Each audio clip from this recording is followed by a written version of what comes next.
Hello everyone, good morning to all of you. आज हम verbs के बारे में सीखेंगे जो अलग अलग वर्ब होते हैं। Verb 1, verb 2, verb 3, verb 4, verb 5 तक होती है। तो ये सब होता क्या है आज हम सीखेंगे इस वीडियो में। तो चलिए देखते हैं आगे। वर्ब 1 को हम बेस फॉर्म बोलते हैं। जो ओरिजिनल फॉर्म में लिखा रहता है उसी को वर्ब 1 बोलते हैं। इसको हम यूज़ कहाँ करते हैं? वर्ब 1 को सिंपल प्रेजेंट में यूज़ करते हैं। सिंपल प्रेजेंट और सेकेंड फॉर्म V2 को कहाँ यूज़ करते हैं? सिंपल पास्ट में यूज़ करते हैं। ये सेकेंड फॉर्म होती है। फर्स्ट, सेकेंड, थर्ड के लिए हम जो यूज़ करते हैं इसको जैसे बोलते हैं past participle. Present, past, future, perfect के लिए यूज़ करते हैं। मतलब डायरेक्ट बोले तो परफेक्ट टेंस के लिए यूज़ करते हैं V3 को। V4 का क्या रोल होता है? प्रेजेंट, पास्ट, फ्यूचर, कंटिन्यूअस के साथ यूज़ करते हैं। V4 जो होता है V1 प्लस ING फॉर्म में होती है।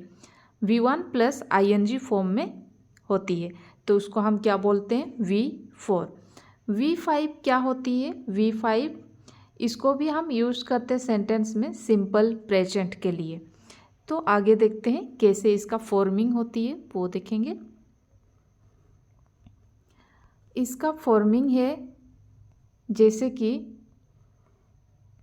V1 में कंसीडर है।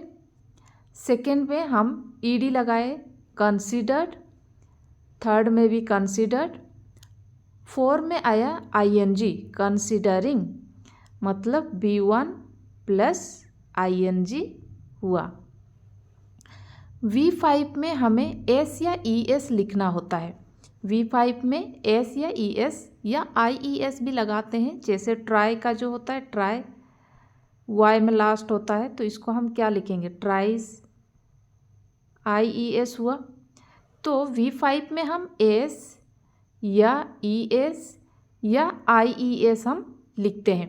तो कंसीडर का क्या मतलब होता है? To think deeply. मतलब बहुत सोच समझ के हम सोचते हैं, उसके बारे में सोचते हैं। कंसीडर मतलब सोचते हैं, किसी चीज़ के बारे में सोचना। नेक्स्ट है इसका सेंटेंस हम कैसे फ्रेम करते हैं। V1 का ऐसे सिंपल प्रेजेंट के लिए V1 को यूज़ करते हैं तो कौन सी सब्जेक्ट के साथ हम यूज़ करते हैं? I के साथ यूज़ करते हैं। यू, वी, दे और कोई प्लूरल फॉर्म होती है। प्लूरल फॉर्म मतलब जैसे बॉय में S लग गया तो प्लूरल है, मोर देन वन बॉय है तो यहाँ पर बॉयज़ प्लूरल है। राम एंड सीता यहाँ 2 नाउन है तो ये प्लूरल हो गए। तो इसके साथ हम V1 लगाते हैं। V2 ऑल सब्जेक्ट के लिए ठीक है। V2 को सेकेंड फॉर्म हम कोई भी सब्जेक्ट के साथ हम लिख सकते हैं। V5 हम लिखते हैं सी, ही, इट और कोई सिंगुलर के साथ। सिंगुलर फॉर्म क्या होती है? जैसे बॉय सिंगुलर है, राम सिंगुलर है तो इसी के साथ हम V5 लिखते हैं। और कहाँ सेंटेंस, कौन सी सेंटेंस में यूज़ करते हैं? सिंपल प्रेजेंट के लिए यूज़ करते हैं। तो नेक्स्ट देखते हैं। नेक्स्ट में है वर्ब 3। वर्ब 3 क्या है? वर्ब 3 हम यूज़ करते हैं परफेक्ट टेंस के लिए। वहाँ परफेक्ट टेंस में क्या क्या होती है? हैव और hash plus V3। Have, hash plus V3 लिखते हैं। जैसे कि सब्जेक्ट हमारे दे है, दे के साथ हैव लिखते हैं। दे हैव कंसिडर्ड मतलब उन्होंने कंसिडर किए, सोचे। We have considered, you have considered, boys have considered, Ram and Sita have considered. तो चलिए आगे देखते हैं। आगे क्या है? V3 के साथ हैव तो हो गया। हैज़ हम किसके साथ यूज़ करते हैं? हैज़ के साथ। He has considered, she has considered, Ram has considered, boy has considered. आगे देखते हैं। आगे क्या है? V4। V4 में ING होती है, वो तो पता है। V1 प्लस ING होती है। तो उससे पहले हमें कुछ तो लिखना होगा। Helping verb is, am, are plus V4 होती है। I am considering, he is considering, she is considering, Ram is considering. Next देखेंगे। नेक्स्ट क्या है? V4 वो इज हो गया। अब आर के साथ भी ING लगाते हैं।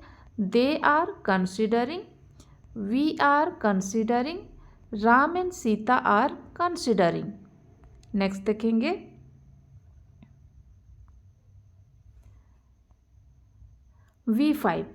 V5 सिंपल प्रेजेंट के साथ यूज़ करते हैं और लास्ट में पहचानेंगे कैसे? लास्ट में एस, ES, IES रहता है। For example, he considers, she considers, Ram considers. तो ये था V1, V2, V3, V4, V5। ये अलग अलग फॉर्मिंग और सेंटेंस में कैसे यूज़ करते हैं वो सीखें। तो आज के लिए इतने। Thank you.